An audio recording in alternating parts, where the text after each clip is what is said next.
안녕하세요. 오늘도 들러주셔서 감사합니다. 새벽에 들려주는 옛 이야기 시작하겠습니다. 옛날 옛적 충청도 깊은 산골짜기 외진 마을에 김영식이라는 총각이 살고 있었다.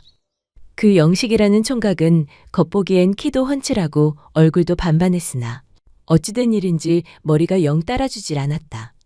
숫자도 셀 줄 모르고 글자는 말할 것도 없고 눈치라는 건 태어나서 한 번도 가져본 적이 없었다. 그래서 마을 사람들은 그를 바보 총각이라 불렀다. 하나, 둘, 다음이 뭐냐? 그게 5 아닌가? 에이, 또 까먹었대요. 바보 양식이. 어린애들까지 깔깔대며 놀리는데도 영식이는 그저 배시시 웃기만 했다. 영식은 늙은 아버지와 단둘이 살았다. 낡은 초가집에 기대어 겨우 입에 풀칠하며 하루하루를 이어갔다. 여름부터 가을까진 마늘을 캐고 말려 장에 내다 팔았고 겨울이 들면 품을 팔아 남의 집 일손을 거들며 살았다. 아무리 바보다 해도 영식이는 일머리는 있었다. 땡볕 달에서도 낯질은 척척. 지게도 10 무더기쯤은 거뜬히 졌다. 마늘을 캐고 줄기를 말리고 손질해 자루에 묶는 일까지 힘든 건 모조리 영식 차지였다. 아버지는 땀에 절은 영식을 멍하니 바라보다가 담뱃삼질을 만지작거리며 혼잣말처럼 중얼거렸다. 저놈을 어쩌면 좋을꼬. 나 죽고 나면 저놈 밥은 누가 챙겨주나? 그날도 아침부터 떼약볕이 내리쬐고 있었다. 며칠 전 개울가에서 발을 헛디뎌 넘어진 뒤로 아버지는 다리를 제대로 쓰지 못하고 있었다. 그런 아버지가 장독 옆에 걸터 앉은 채 영식이 등에 맨 지게 위에 마늘자루를 얹으며 말했다. 영식아, 아비 없이도 장사 잘하고 올 수 있겠냐? 지금쯤 나가야 사람도 많고 자리도 좋지. 영식은 큼지막한 손으로 지게끈을 고쳐매더니 활짝 웃으며 대답했다. 아유, 걱정 마셔요, 아버지. 지가 잘 팔아올게요. 아버지는 말없이 고개를 끄덕였지만 눈빛은 불안함을 감추지 못했다. 그런데 아버지가 100번을 당부해도 영식은 늘 그렇듯 제멋대로였다. 길가에 고양이만 보여도 어이구, 오랜만이네. 하며 무릎 꿇고 인사하고 개울을 건너다 물고기랑 눈 마주치면 따라가다 늦기 일쑤였다. 장터에 도착하면 자리보다는 먼저 찹쌀떡 굽는 노점부터 기웃거렸다. 이날도 영식은 지게를 메고 터벅터벅 장터로 향했다. 지게끈은 어깨에 쑥 파묻혔고 땀은 이마를 타고 턱끝까지 흘러내렸다. 장터 입구에 도착하자마자 지게를 내려놓으며 외쳤다. 이거 마늘이에요, 엄니. 알이 아주 실하니께 좀 보고 가셔요. 영식은 팔아야 할 마늘보다 장터 사람들의 얼굴이 더 반가워 보였다. 영식은 장터 평상한 구석에 마늘 자루를 내려놓고 헛헛하게 웃었다. 해는 머리 위로 이글거렸고 사람들은 오고 가며 흥정을 벌였지만 영식은 어찌할 줄을 몰랐다. 값을 얼마쯤 불러야 할지, 흥정이란 걸 어떻게 하는 건지, 손님은 어떻게 맞아야 하는지도 도무지 감이 오질 않았다. 그렇게 우두커니 서 있던 영식 앞에 중년 사내 하나가 어슬렁 다가왔다. 얼마냐, 이 마늘자루? 영식은 머리를 극적이며 아버지 말씀이 얼핏 떠올랐다. 한냥이요. 이거 한냥이에요. 사내는 눈을 가늘게 뜨더니 주머니서 엽전 몇 개를 꺼내 툭 영식 손에 쥐어주었다. 옛다, 이거나 받아라. 여기 한냥이다. 영식은 아무 의심도 없이 그걸 덥석 받아들고 두 손으로 꼭 쥔 채 고개를 연신 끄덕였다. 아유, 고맙습니다. 그때였다. 등 뒤에서 또렷하고 매서운 여인의 목소리가 날아왔다. 잠깐! 그게 어딜 봐서 한냥이요? 여인의 큰 소리에 장터 사람들이 일제히 고개를 돌렸다. 그 자리엔 허름한 저고리에 치마 끝엔 흙까지 묻은 젊은 여인이 마늘자루 앞에 떡하니 서 있었다. 양반댁 교수처럼 단정하게 생긴 얼굴이었으나 표정은 싸늘하고 말투는 똑부러졌다. 이만한 마늘 꾸러미를 엽전 10립 주고 사겠다니. 그게 사람 양심이요? 원래 시세가 그런겨. 하며 사내가 어색하게 웃으며 발을 빼려 하자 여인은 마늘 꾸러미를 손끝으로 툭툭 두드리며 말했다. 알굵기 좀 보시오. 속 알도 꽉 찼고 줄기 다듬은 것 봐. 분명 한양이라고 하였거늘 고작 몇 푼 쥐어주고 얼버무릴 셈이요? 사내는 말문이 막힌 듯 꿀꺽 침을 삼키더니 마지못해 주머니를 뒤적여 엽전 꾀인 줄을 꺼냈다. 여인은 말없이 그것을 받아 영식의 손에 툭 쥐어주었다. 그러고는 그 중년 사내를 똑바로 노려보며 한마디 던졌다. 농사 짓는 사람 우습게 보지 마시오. 숫자 모른다고 사람 속이는 게 그게 더 부끄러운 짓이지요. 영식은 손에 엽전 꾸러미를 꼭 쥔 채 눈을 동그랗게 뜨고 말없이 여인을 바라봤다. 아이고 참말로 고마워요. 그 말을 들은 여인은 잠시 그를 바라보다가 입꼬리를 살짝 올리며 말했다. 다음부턴 속지 마시오. 마늘값은 꼭 한양이에요. 그 말 한마디를 남기고 여인은 말없이 장터 골목 사이로 휙 사라졌다. 영식은 멀어져가는 그녀의 뒷모습을 한참이나 바라보았다. 그날 저녁 영식은 한양을 손에 꼭 쥔 채 터벅터벅 집으로 돌아왔다. 마당을 들어서자 안채 방문이 삐걱 열렸다. 영식이 어깨를 오므리며 쭈뼛쭈뼛 다가가더니 품에서 꺼낸 한 양짜리 엽전 꾸러미를 아버지 앞에 조심스레 내밀었다. 아버지, 이거 받으셔요. 오늘 마늘 판 돈이구만요. 아버지는 영식의 손에 들린 엽전 꾸러미를 받아 들여다보더니 두 눈이 휘둥그레졌다. 허, 진짜 한양이로구만. 야야, 우리 영식이 사람 다 됐구나. 영식은 어색하게 웃으며 뒷머리를 극적였다. 사실 그게 지가 한 건 아니고요. 그냥 도와준 분이 있었슈. 아버지는 말없이 웃었다. 그러고는 땀으로 젖은 영식의 머리를 천천히 쓰다듬었다. 며칠 뒤 영식은 또 장에 다녀오는 길이었다. 하늘은 잿빛으로 눌려 있었고 금방이라도 무너질 듯한 먹구름 아래 장대비가 쏟아졌다. 집시는 질퍽이고 어깨는 비에 절은 채 터벅터벅 걷던 영식은 장터 끝 허름한 처마 밑에서 보퉁이를 꼭 껴안은 여인 하나를 보게 되었다. 비에 홀딱 젖은 채 담벼락에 기대앉은 얼굴은 핏기 하나 없이 창백했고 눈도 초점 없이 흔들리고 있었다. 영식은 눈을 찌푸리며 다가가더니 순간 두 눈이 휘둥그레졌다. 그날 그 마님 아니유? 마늘값 도와주셨던 그분 맞죠? 아니 여기서 왜 이러고 계셔요? 여인은 천천히 고개를 들었지만 입술만 파르르 떨릴 뿐 소리는 겨우겨우 나왔다. 며칠째 갈 데가 없어요. 머물 곳도 없고 지쳐서 이젠... 영식은 말이 턱 막혔다. 주춤거리다 금세 지게를 내려놓고 허리춤에 묶어둔 헌 보자기 하나를 꺼내 그녀의 어깨에 조심스레 덮어주었다. 아이고야 이거 참. 이러다 진짜 쓰러지시겠소. 여인은 아무 말 없이 영식을 바라봤다. 그 눈빛엔 체면도 의지도 힘도 모두 빠져나가 있었다. 여기서 이러고 계시지 말고 제 집으로 가시죠.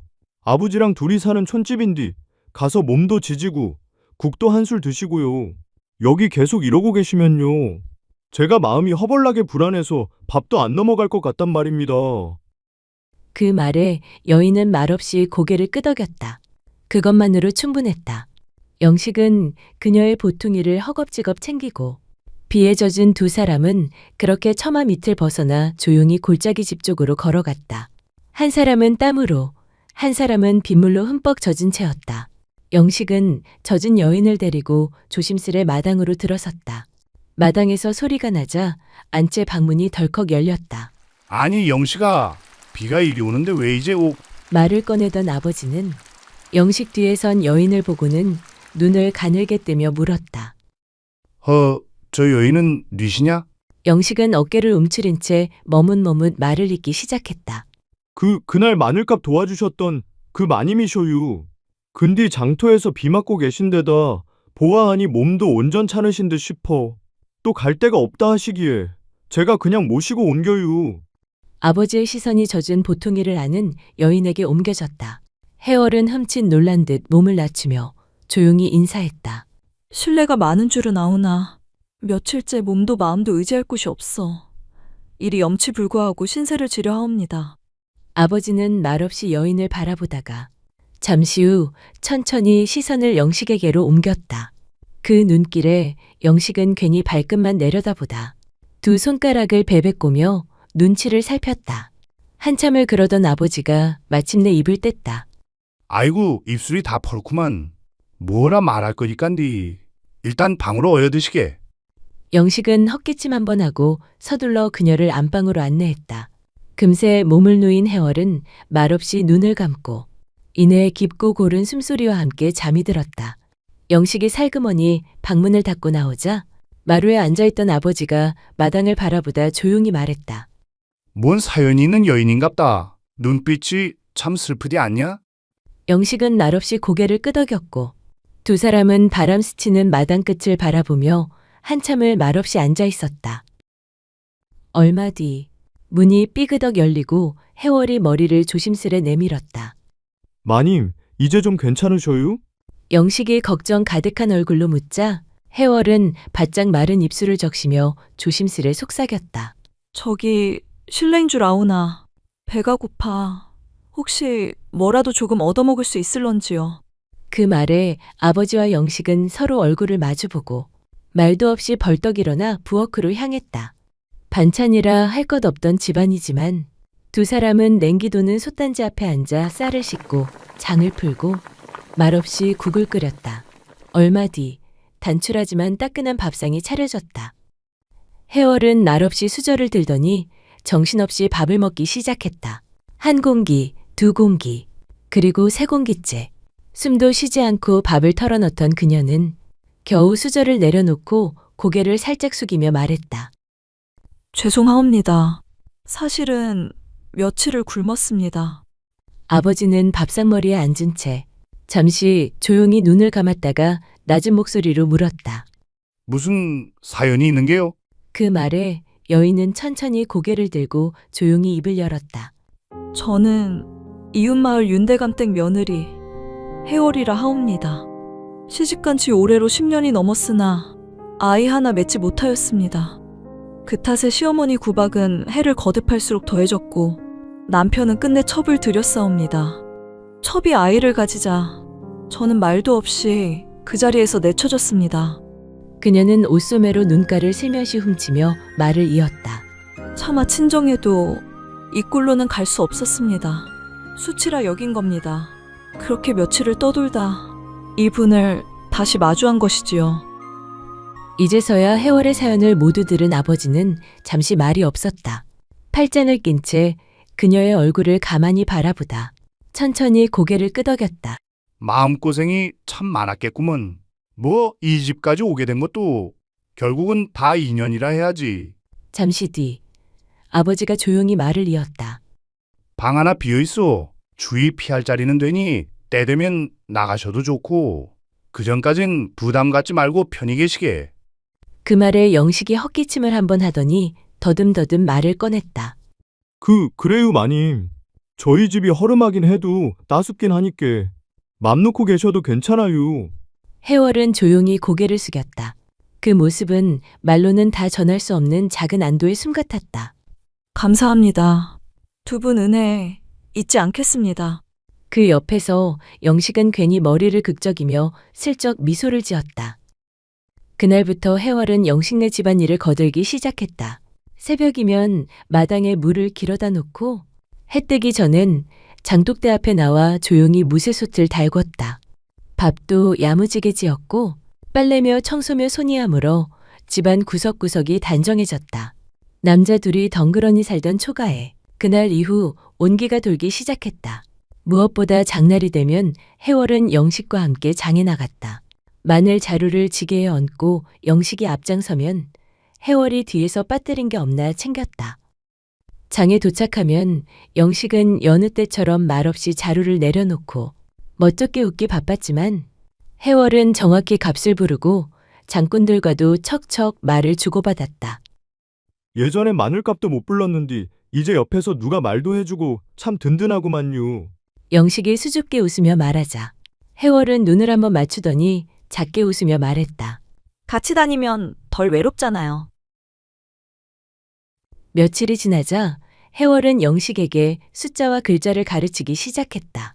마루 끝 평상 위에 종이와 붓을 펴놓고 앉은 해월은 조심스레 붓을 잡아 가장 쉬운 글자부터 하나하나 짚어주었다.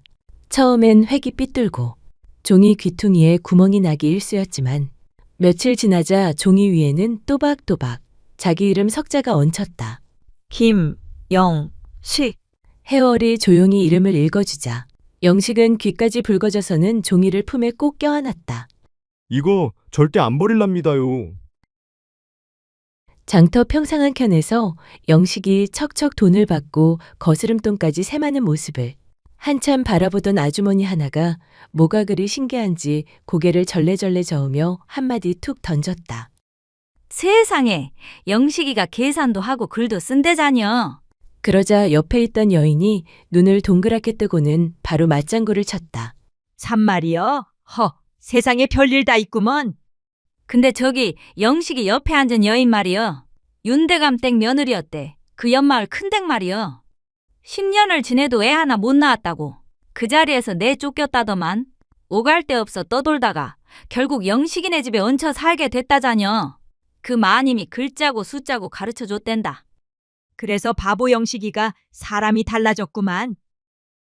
그 말을 듣던 해월은 손에 들고 있던 장바구니를 꼭 쥔 채 말없이 자리를 털고 일어났다. 마님, 어디 가셔요? 영식이 허둥지둥 뒤따르자 해월은 고개만 살짝 돌린 채 얇은 미소를 지었다. 곧 해가 지겠어요. 그만 돌아가지요. 그날 저녁 두 사람은 말없이 밥상을 마주했다. 숟가락 소리만 조용히 울리던 방 안에서 영식이 밥을 한 술 뜨다 말고 혼잣말처럼 중얼거렸다. 사람들 말 너무 신경 쓰지 마유. 영식의 말에 해월은 잠시 그를 바라보다 조용히 말했다. 그 말 참 고맙습니다. 방 안 불빛 아래 두 사람의 그림자가 나란히 흔들리고 있었다. 어느 날 영식은 나으럭이 황씨 대감댁에 품위를 하러 나갔다. 대감댁 머슴 하나가 병이나 급히 일손을 구한다는 말에 아버지 대신 상리를 나선 것이었다. 일은 만만치 않았다. 아침부터 마당에 장작을 패고 뒤뜰에 거름을 퍼나르고 안채 돌계단까지 수십 번을 오르내렸다. 물 한 모금, 점심 한 끼 없이 해질 무렵까지 등짝이 다 젖도록 일한 끝에 영식은 나당 귀퉁이에 서서 조심스레 입을 열었다. 대감님 댁 일 다 마쳤습니다요. 약속하신 품삯 좀 주시겠습니까? 그 말에 안채 쪽 황대감이 부채를 탁 접으며 고개를 돌렸다. 그의 입가엔 코웃음이 먼저 흘렀다. 허허, 넌 그 바보 영식이 아니더냐? 글자도 숫자도 모르는 놈이 무슨 품삯을 받겠다고? 곁에 있던 하인 하나가 깔깔 웃으며 거들었다. 아이고, 숫자도 못 세는 놈이 산일값은 또 기가 막히게 챙기네. 그 말에 안채 앞에서 옹기종기 앉아있던 하녀들까지 숨을 죽이며 웃음을 터뜨렸다. 황대감은 한껏 비웃으며 찻잔을 탁 내려놓았다. 야, 저놈 옷 벗겨서 마당에 걸어놔라. 거렁뱅이한테는 손에 쥔 지게보다 그 입부터 다스려야 할 게다. 하인이 눈을 번뜩이며 다가왔다. 손엔 영식의 허름한 우도탄 자락이 헝클어 잡혀 있었다. 이놈 옷부터 벗겨놔야 정신을 차리지. 하인이 옷을 벗기려 손을 확 뻗으려는 순간 영식이 벌떡 일어섰다. 더는 움츠린 영식이 아니었다. 그 눈빛은 예전처럼 멍하니 웃던 눈이 아니었다. 이봐요. 지금은 글자도 알고 숫자도 셀 줄 아는 사람입니다. 하인의 손이 멈칫했다. 황대감은 부채를 내리며 이마를 좁혔다.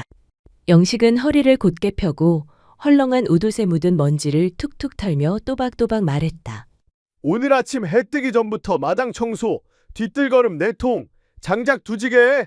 약조하신 품삯은 분명 은전 2잎이었지요. 황대감이 인상을 구기자 영식은 말을 이었다. 그전엔 바보였는지 몰라도 지금은 아닙니다. 말장난으론 못 속이실 것이오. 하인조차 어쩌지 못하고 주춤거리자 황대감은 이를 꽉 물며 팔짱을 끼고 천천히 명을 내렸다. 가져와라, 돈. 잠시 뒤 하인이 은전 2잎을 조용히 건넸다. 은전 2잎을 받아든 영식이 허리를 펴고 또박또박 말했다. 종이 한 장 주시지요. 받았단 거 제가 손수 써붙이겠습니다. 그 말에 하녀들도 하인들도 숨을 죽였다. 그때야 사람들은 알았다. 눈앞에 이 사내가 예전의 바보 영식이가 아니라는 것을. 어느 날 밤 아버지는 나루 끝에 앉아있던 영식을 조용히 불렀다. 영식아, 예, 아버지. 한참을 뜸들이던 아버지가 턱을 어루만지며 입을 열었다. 저 해월이 말이다. 벌써 이 집에 들어온 지도 한 해가 넘었구나. 애는 못 낳는다 했지만 사람은 그것만으론 다 말할 수 없지 않느냐. 마음 곱고 살림도 야무지고 무엇보다 너한텐 늘 다정하더구나. 잠시 말이 멎었다. 네가 그 사람을 짝으로 삼아볼 생각은 없느냐? 영식은 고개를 푹 숙였다. 아버지, 지가 바보인 거 누구보다 아버지가 잘 아시잖아요. 그런 마님이 저 같은 사람을 어떻게... 아버지는 대꾸 대신 영식의 등을 한번 툭 하고 가볍게 쳤다. 그래도 말이다. 마음이란 건 내가 먼저 내놓아야 들여다보게 되는 법이다.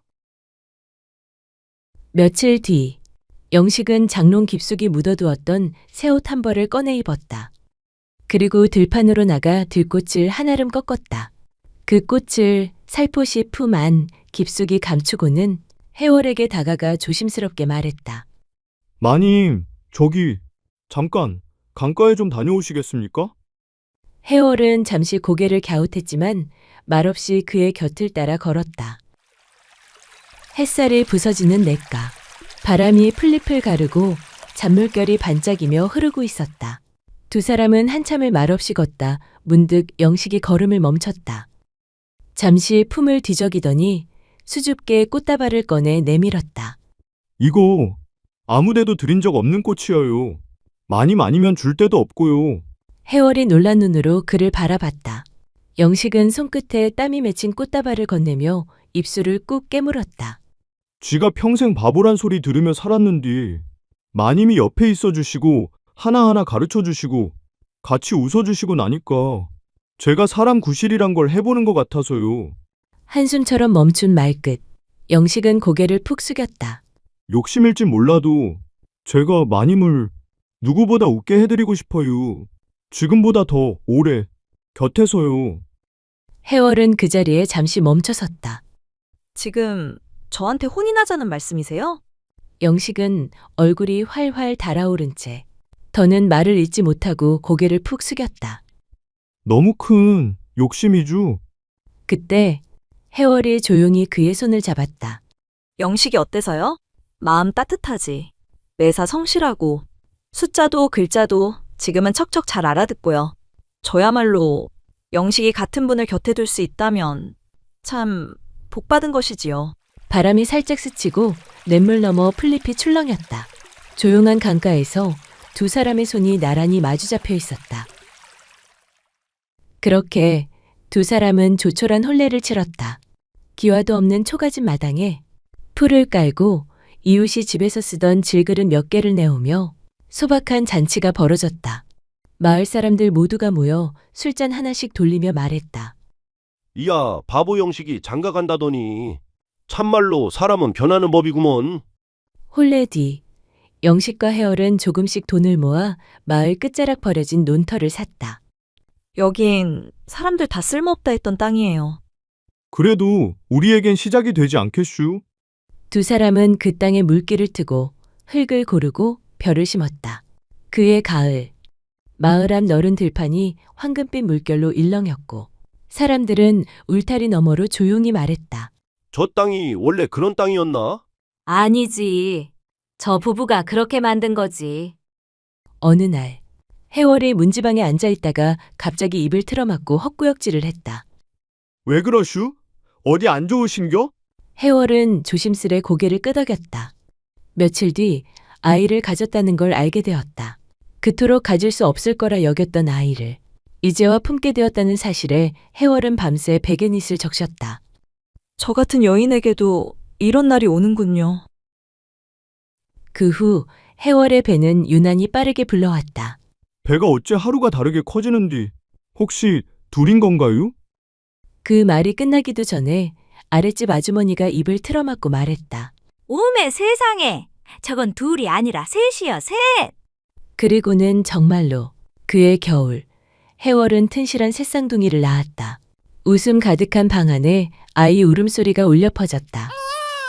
영식은 아이를 아는 채 어쩔 줄 몰라 하며 웃기만 했다. 어쩌다 우리가 이렇게 잘 됐을까요? 해월이 작게 중얼거리자 영식은 조용히 대답했다. 마님, 아니지. 우리 각시랑 만난 날부터 다 잘 될 줄 알았구만요. 그리하여 바보라 불리던 영식이와 내쳐졌던 해월은 서로의 기적이 되어 행복하게 오래오래 살았다.